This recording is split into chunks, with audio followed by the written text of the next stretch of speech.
Hey everyone, welcome back to Catching Up with the Walkers. Thanks so much for stopping by. We really appreciate you guys taking the time to spend a little time with us today. So it's the middle of the week, it's not the weekend. I know we're catching up a little bit early, but we had a package sent to us that prompted us to think back not too long ago whenever we went through a financial peace class that was taught by Dave Ramsey. Yes. So a viewer had told us when we shared some of our Dave Ramsey story about credit cards a couple months ago, or however long it was, she told us that her daughter actually works for Dave Ramsey in his, what would it be called? In his corporate office. Yeah. In Nashville, right? Yeah, Nashville, Tennessee, which is why I'm wearing my Johnny Cash shirt from the Johnny Cash Museum in Nashville. So she sent us Debbie Miller. Thank you so much, Debbie, for thinking of us. She had said that she was going to see what she could do about getting us a package together and sending us some goodies from him. So she sent us some, we actually already, I think I bought this for our kids, but she sent us a Financial Peace Junior. Which this is a new, more updated version. And she also sent us a small business guide for teens. That's super cool. And some children's books.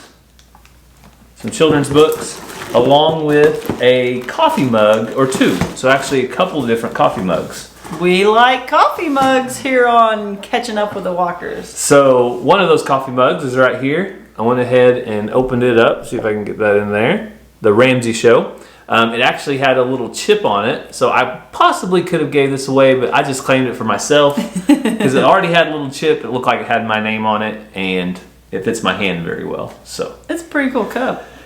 Is the bottom like a crock? Yeah, it's kind of like that crock material. Yeah.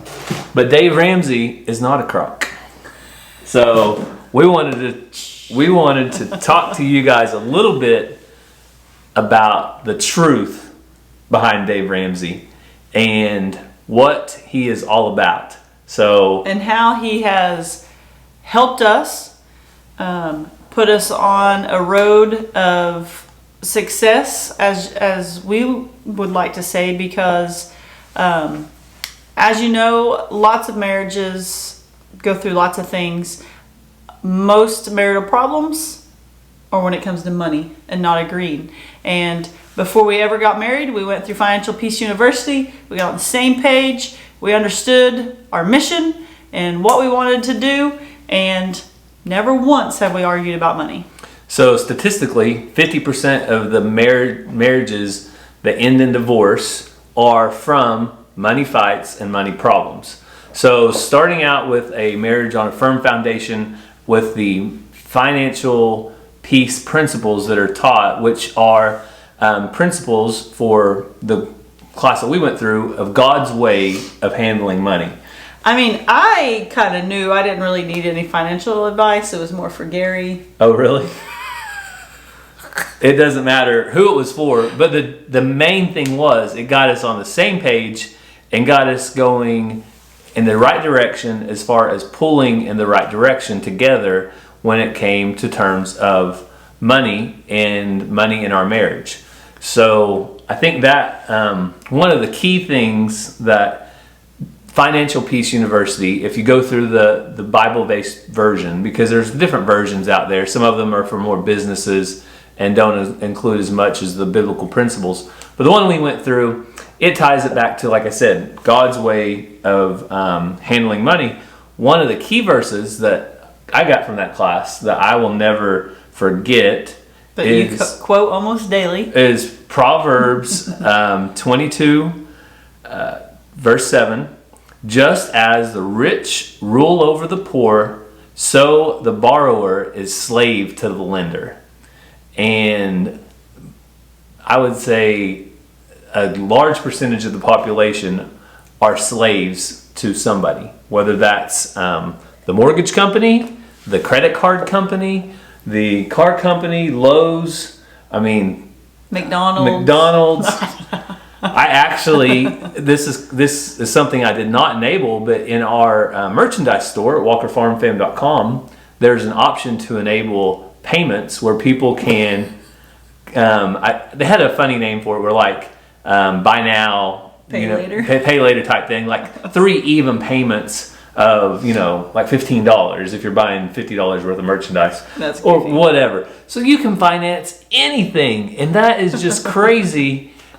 The way our world is, and so much of a right now, I'm not going to wait for it mentality, that they will let you almost finance anything. So we just wanted to clear the air a little bit about Dave Ramsey's financial peace and the truth about his principles. Yeah, and receiving a package in the mail this week confirmed that it's something we should talk about on Catching Up with the Walkers. So Dave Ramsey was kind of on my mind anyway, because one of another YouTuber that we know, Daniel over at Arms Family Homestead, recently put out a video, and he can tell his story. You can go over there and watch that. I know most of you probably already have if you follow Arms Family. But Daniel said that Dave Ramsey denied his debt-free screen. What a bummer. I know it. And it was a bummer because I think we may have even talked to Daniel a little bit about Dave Ramsey whenever we went camping a while back with him and the Outdoor Boys. But Daniel has followed a lot of the principles, but That Dave Ramsey's a stickler. Yeah, Stickler for the rules. long story short, Dave Ramsey's principles are no credit cards, and it got down to it in the question and answer back and forth with Dave Ramsey's people and Arms Family's people, which was Daniel. He probably has people, he's famous, but Daniel was talking to him, and they said, do you have a credit card? And he said, yeah, I have it for business purposes. And he has his reasons. And he wants to keep that credit card. And they basically said, no, you're not going to come on our show and yell, I'm debt free, because you still have a credit card.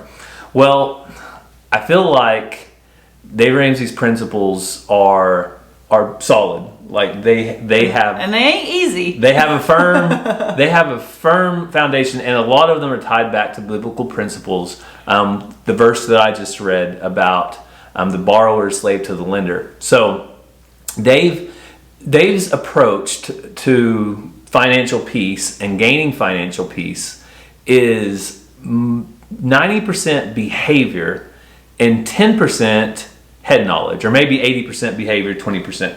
So he really, throughout his class, and we were not going to go through all the things we learned in there necessarily. And we also teach Dave Ramsey, or Financial Peace University, so we've seen both sides of it. I don't know if you mentioned that, but we went through a class and we learned as students, and now we've taught the class as well. Yeah. So we hopefully this fall we'll get another opportunity to have that ministry going again, Financial Peace University at our church.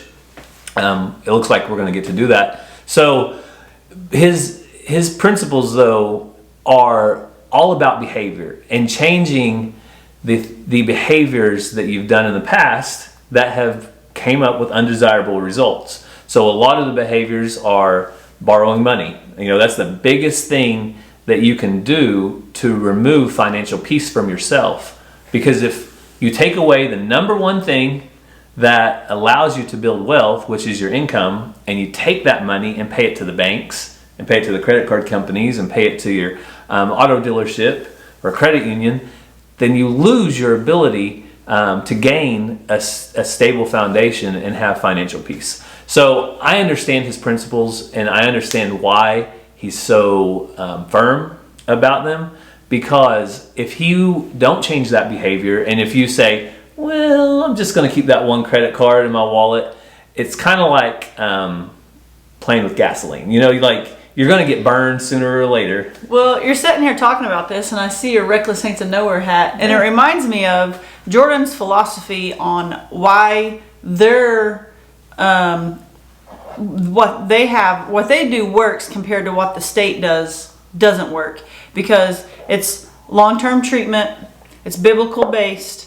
and it's very strict. So you were just talking about, what you were saying reminded me that Jordan has talked about how there's absolutely no tobacco when you're going through those things, because addicts want, instead of doing drugs, I'll smoke or dip or chew, and I'll settle that that desire, that want, and I'll do it that way. And he talks about how that's just setting up for failure, because when they leave, I've been smoking these cigarettes, now I need something a little stronger. And so their thing is absolutely no tobacco. And if you get caught with it, they add 30 days on to your treatment plan. And he had a guy that could have graduated almost a year earlier, but he just kept getting in trouble with it. And he finally gave it up, and he's sober. He actually did our sidewalks when we had our sidewalks done not too long ago, and I got to see and talk to him. So it just reminded me of that. Like, if there's always a little something there, like to feed that desire, or a way around it to justify it, then you're gonna slip up and mess up. Yeah, and there's more principles that Dave Ramsey has that align with that as well. So the baby steps, the steps to getting out of debt. Baby step 1, save up $1,000. Baby step 2, pay off your debts, smallest to largest with a debt snowball. So those types of things, again, are behavior. So they want you to take like your smallest debt and pay it off first, then your next one, and your next one, and your next one. And a lot of people will get hung up on the fact that their largest debt might have a really, really low interest rate. And so they want to pay that one off, or they want to do it out of order, because one of them has a better interest rate than the other.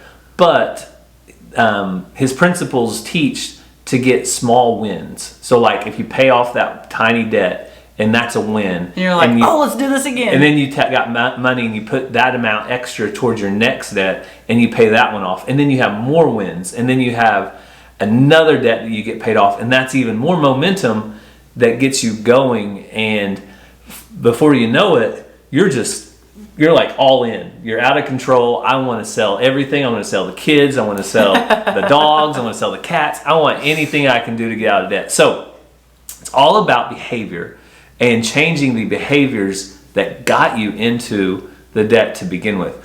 And so I think that's where those principles are so strong that if you go against them, then you're not doing Dave Ramsey's plan. You're doing a modified version, which would be your own plan at that point. So we're here to say, though, as far as the truth about Dave Ramsey, it is life-changing. And I can say, we can say 13 years of our marriage has been amazing. Probably a lot better than it would have been if we would not have went through Dave Ramsey's Financial Peace. And if you're single, then there's nothing to say. It's just marriage based. It's helped our marriage, but it could help you no matter what age you are, because as you progress through the plan, there were aspects of Dave Ramsey that we didn't use until 2 or 3 years in, until we had some of our debt paid off. We didn't even think about saving for our kids' college. Obviously we didn't have kids when we went through it, but there are parts of that plan that taught us how to save for our kids' college. It taught us how to save for our retirement. So we've been socking away 15% of our income for the last 12, 13 years now. Just to know that we'll have financial peace for the rest of our lives, or within reason. So we're planning for it. Well, and I can also say that I've been glad that we've never had to live paycheck to paycheck. We've never had to worry about 5 more days till we get paid and only got $5 in there. Like, that has to be so stressful. And I've heard friends, 3 more days till payday. I don't know if we can make it. And I'm just always so grateful that we haven't had to worry about that. Not because we're rich, but because we have a budget, we have a plan, we know what we're doing, and we haven't had to do that. Yeah, and probably the biggest part of Dave Ramsey's class and taught us to live off of a budget and live below our means. So if we're making this much money, then we're going to live off of this much money. Like, this has to be smaller than this. If this isn't smaller, then that's like insanity. Like, because you're the government at this point. You're Congress, and you're just spending money that you don't have for all the reasons that you can just make up. And you actually have to pay it back one day. Yeah, no free passes here. So that's just a little bit of the things that we've learned through Financial Peace. And I also learned that you don't just swipe your card just because it may or may not be in there. She learned that really early on, thankfully. I was real good at doing that. Well, and we applied those principles really early on. An envelope system where we got the cash out and put it in envelopes. It hurts a lot more to go buy a $4 coffee with cash than to just swipe your card for that $4 coffee. Yeah, and then we learned that if you are going to swipe a card, it needs to be a debit card. We had a plasectomy where you cut up I didn't have credit cards, did I? Well, I had like Lowe's cards and yes, that was random, a credit card. Save 10% today. Okay, sign me up. No, Cassie had like the most random credit cards, like of what was it, like stores in the mall, because she wanted to save 15% on one purchase. Well, that's why I feel like I didn't have credit cards, because I didn't have Visa and MasterCards. I had Lids because I like hats, Lowe's because I build things. Oh yeah. I was remodeling the house before we got married, so I needed a Lowe's card. Just think about how that sounds like. You borrowed money to buy a hat. You got rewards. So that shows you how far Cassie has came. And I will tell you, just to speak on the other side of it, whenever you don't have a credit card, it can be inconvenient. So, and this is, I think, part of Daniel's reasoning was he wants to have that to make large purchases, ordering merchandise, things like that. I understand definitely where he's coming from. We actually faced that when we went to Alaska and we went to rent an RV. Well, they're going to give you like, I don't know, $100,000 RV and you're going to drive this thing out. They kind of need to know you can pay for it. Yeah, I said, give me the extra insurance. And of course they said, well, we want a credit card. And I said, I don't have a credit card. And they said, well, we require one. And I said, well, we haven't had a credit card in like 8-10 years, and I'm not going to get one. Is there any other way to go around this? And they said, sure. The only other thing you can do is put a $5,000 deposit on a debit card, and then whenever you return the RV, we'll return your deposit. So, what did I have to do? We had to have an extra. Fork it over. We had to have an extra $5,000 to put on a deposit for that. There's inconveniences. When we purchased our van, we wrote a check out of our checkbook for our new, to us, Honda minivan. And they wouldn't give us the title that day. They wanted to make sure that check cleared the bank. Obviously. So as soon as the check cleared the bank, though, an inconvenience to us, they shipped us the title. We got it a week later. No big deal. But what I'm saying is, you do have to be creative. If you want to stick to Dave Ramsey's plan, you do have to be creative to go around all the requirements that are in place. But the peace of mind of us knowing that we will never ever go into debt again for anything is worth it. So that's... How's your credit score? I hope it's 0. So my goal... We've also bought land and built a house without a credit card. So we're on baby step 6, which means everything's paid off but our house. We're still paying on our home. As soon as that home is paid for, our credit score should go to 0, and that's right where I want it to be, because a credit score for us... Some people is... all a credit score does is shows that you are, as Dave Ramsey says, playing kissy face with the bank. So it shows your ability to borrow money and pay it back, and borrow more money and pay it back, so you can borrow more money and pay it back again. So it's just showing your relationship with the bank. So as soon as you stop borrowing money for an extended period of time, get ready. You might not have a credit score. But you got cash. But there's other ways. If you do want to borrow a home, they can still do manual. Borrow a home? Buy a home? If you still want... Thank you. If you still want to buy a home and have a mortgage, companies still do manual underwriting, which means they look at you as a person, how many years you've had your jobs, how many years you paid your rent on time, or your previous, things that you have to pay. If you have a cell phone bill, you paid that on time. And they can see you have income, and they can see you have money in the bank, and assets. They'll loan you money. So anyway... What if you could borrow a home? Would that be better than renting a home? Borrow? I don't know. That's what you said. Borrow a home? Well, basically, that's what we're doing. Can I just borrow your home? You're borrowing this home That's true. from the mortgage company. If you have a what's it called, a car payment, and you go to the credit union or the bank to make a car payment. Borrowing their car. Well, that's where the cars go to visit their owners. They go through the drive-through, so that's what drive-throughs are for. And so the cars can visit their owners for a little bit. And Dave Ramsey says, like, there's a time for renting, there's a time for buying, there's a time for selling, there's a time for all these things based on what baby step you're on, what kind of debt you're trying to get out, what your goals are. Everyone's plan looks different. So we just want to encourage you guys to find out if there's a class near you. There's online. So we're going to be teaching a Financial Peace University class this fall. We haven't finalized any dates yet, but if you go to daveramsey.com, their website, and they can hook you up with somebody in your area if you want to attend a class in person, or there may be potential for you to attend one online. It's called Financial Peace University. It costs anywhere from $99 to $129. Most people say, why would I pay someone $120 to tell me how to spend my money? Because if you get free advice, you're probably not going to use it.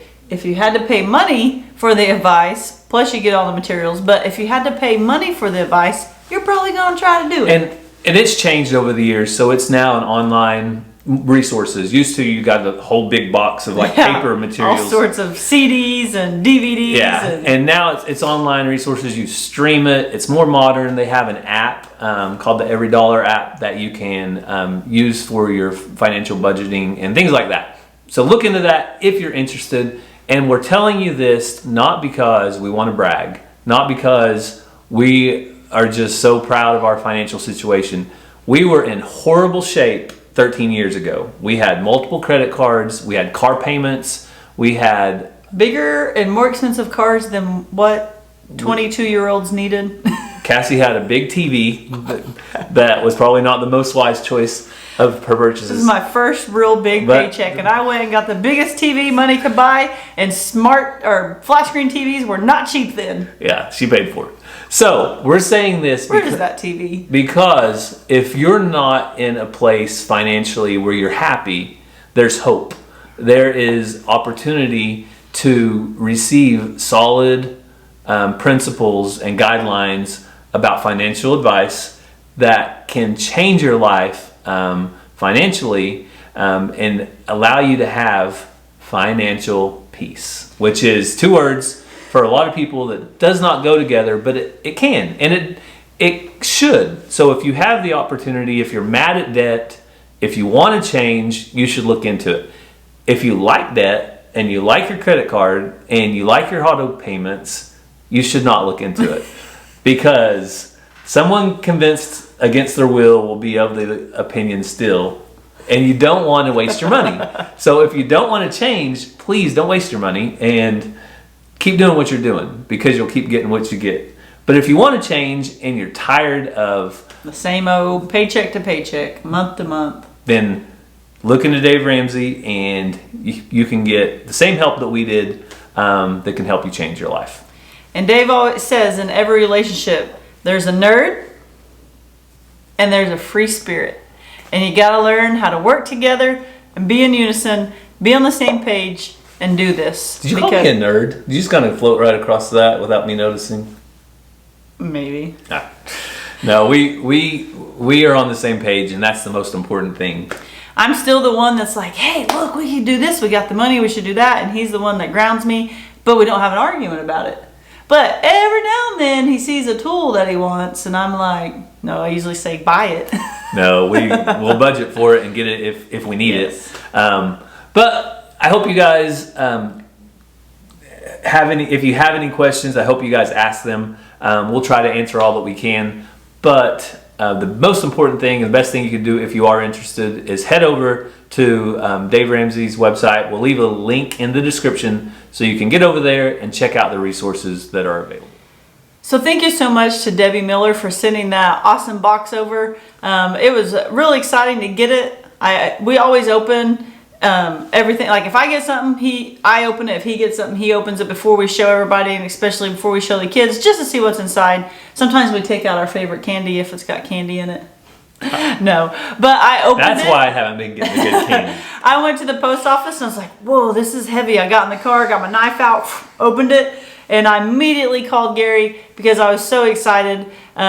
We're both kind of nerdy when it comes to Dave Ramsey stuff and all that. If you can't tell, by the way, we were talking about it. So thank you. You did not have to do that. We truly appreciate it. And we can't wait to share some things that's in there that maybe we don't need at this point in time, but we can share with someone else. Yeah, our church family, there's definitely some people I already have in mind for one of those items. So thank you so much. We're going to be putting those in the right places that we know that they can go to great use, and we can't say thank you enough. So as far as praying, we know that there's a lot of stuff going on in our country today, and I don't think last time we did catching up with the Walkers, we had quite the full report of everything the hurricane had done. So we didn't mention it last time, so we want to make sure and mention it this week. Be in prayer for those affected by the hurricane, and be in prayer for, I know we have local people from our power company that's going down there to help turn on power, and just all of the rebuilding process that has to start. Families that have lost their homes, losses of loved ones, and anything like that you can be thoughtful and prayer for. So much that goes into it, so just be in prayer for that, for safety and restoration and things like Gary said. Lots of you put prayers down in the comments, and we read through those, and we appreciate you guys that go down there and read those and pray for each other and encourage one another. This day and age, we need each other. We need to be able to rely on each other and encourage each other, and we thank you guys for that. We say we got the best subscribers in the whole wide world, and that's you guys. And we mean it. So thanks for following along today. We hope you have a great day, and God bless. Love you guys.